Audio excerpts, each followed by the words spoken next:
अस्सलाम वालेकुम प्यारे बहन भाइयों, कैसे हो आप सब? खैरियत से हो? उम्मीद करती हूँ कि आप सब खैरियत से भी होंगे और खुश भी होंगे।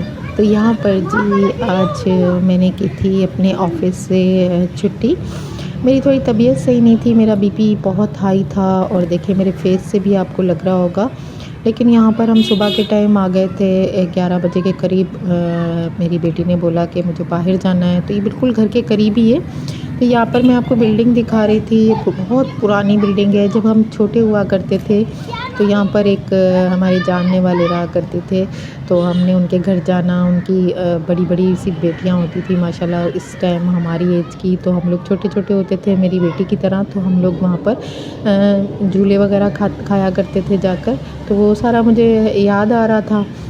तो फिर ये मेरे हस्बैंड बैठे हुए हैं यहाँ पर। तो अब देखें हम लोग जब छोटे थे जब भी यहाँ पर ही रोड़ी में रहते थे, तो अब बड़े हो गए। तो जब देखें मेरी शादी हो गई तो मुझे सारे वही मंज़र याद आ रहे थे। इंसान कभी भी नहीं भूलता है ना, जो आपकी ज़िंदगी में जो आपके साथ गुज़रा होता है या जिस तरीके से आपने ज़िंदगी गुजारी होती है, कभी ना कभी आपको याद ज़रूर आ जाती है। तो जी बस यहाँ पर 12:30 हो गए थे, फिर मैं घर आ गई। तो मेरे हस्बैंड ने मुझसे फ़रमाइश की कि आज मुझे कढ़ी खानी है। तो मैंने उनसे कहा भी कि मेरी तबीयत ठीक नहीं है, तो उन्होंने बोला कि मैं तुम्हारे साथ बनवा देता हूँ, लेकिन मैं खाऊँगा आज कढ़ी। तो मैंने बोला चले ठीक है, मेरी थोड़ी बहुत हेल्प करवा दीजिए कटिंग में। तो यहाँ पर जी बस मैं बना रही थी कढ़ी। तो ये मैंने अपने लिफ़ाफ़े में डाल के, बेसन जब मैं इसमें निकाल के डालती थी तो उसमें थोड़े बहुत कीड़े और सुंडियाँ वगैरह हो जाती थी, तो मैं अब लिफ़ाफ़े में रहने देती हूँ और उसी के साथ मैं लिफ़ाफ़े को बंद करके और इसमें डिब्बे में बंद कर देती हूँ। तो मैंने काफ़ी तकरीबन 10-15 दिन बाद मैंने निकाला, लेकिन बिल्कुल साफ़ था बेसन। तो यहाँ पर देखिए माशाल्लाह माशाल्लाह से मेरी मज़ेदार सी यम्मी सी कढ़ी भी मेरी बन गई है।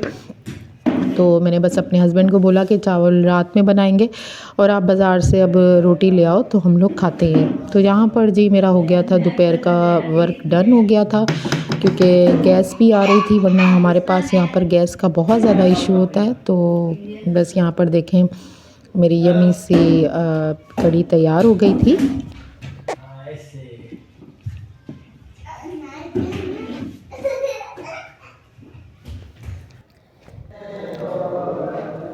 तो बस ये यहाँ पर अब नेक्स्ट डे हो गया था। सुबह मैं अपनी बच्ची को स्कूल छोड़ने के लिए गई थी। वहाँ पे बराबर में ही हमारे यहाँ पर सदरुद्दीन बादशाह का मज़ार है, बहुत बड़ा मज़ार है, बहुत ही माने हुए पीर हैं। तो मेरी तबीयत 2-4 दिन से बहुत ज़्यादा ख़राब थी, तो मैंने कहा चलो सुबह में चक्कर लगा लेते हैं। तो जी ऑफ़िस से जाने से पहले, क्योंकि बच्ची का मेरे स्कूल का टाइम 8:30 का है, तो मेरे पास काफ़ी टाइम होता है, क्योंकि 9 बजने से पहले पहुँचना होता है ऑफ़िस। तो मैंने कहा चलो यहाँ पर यासीन शरीफ पढ़ लेती हूँ, लेकिन काफ़ी टाइम हो गया था घर से निकलते निकलते।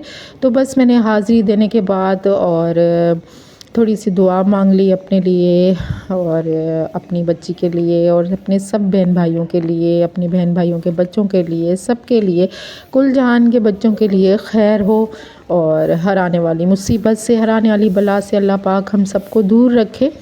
तो बस जी अब हम ये वापस जा रहे थे यहाँ पर। मैं बिल्कुल रेडी थी और टाइम भी बहुत कम था, 6 से 7 मिनट बचे थे। लेकिन हमारा यहाँ पे डिस्टेंस सिर्फ 7 से 8 मिनट का है मज़ार से मेरे ऑफ़िस का। तो बस मैंने अपने हस्बैंड को कहा थोड़ी सी बाइक तेज़ कर लें, और मौसम भी सही था, इतनी सर्दी भी नहीं थी। तो जी बस मैंने बोला थोड़ी सी बाइक तेज़ चला लें और मुझे पहुँचा दें जल्दी, 1-2 मिनट का कोई फ़र्क नहीं होता। तो यहाँ पर हम जा रहे थे, देखें ये सुबह का मंज़र है। देखें पुलों के पास से थोड़ी थोड़ी, इतनी धुंध भी नहीं थी, जब बहुत ज़्यादा सर्दी होती है तो ये देखें आपको यहाँ से दरिया नज़र आ रहा है, यहाँ पर बिल्कुल दरिया नहीं नज़र आता। मौसम काफ़ी अच्छा हो रहा था, ठंडी ठंडी सी हवा भी चल रही थी। लेकिन ये है कि जब हम लोग ये पुल जब क्रॉस करते हैं, वैसे आपके सर पे इतनी हवा नहीं ठंडी लगती पानी की वजह से। जब भी ये पुल वगैरह क्रॉस करते हैं, हमारा यहाँ का ये बहुत सिस्टम है कि पुल वगैरह क्रॉस करते हैं तो काफ़ी ठंड लगती है यहाँ पर।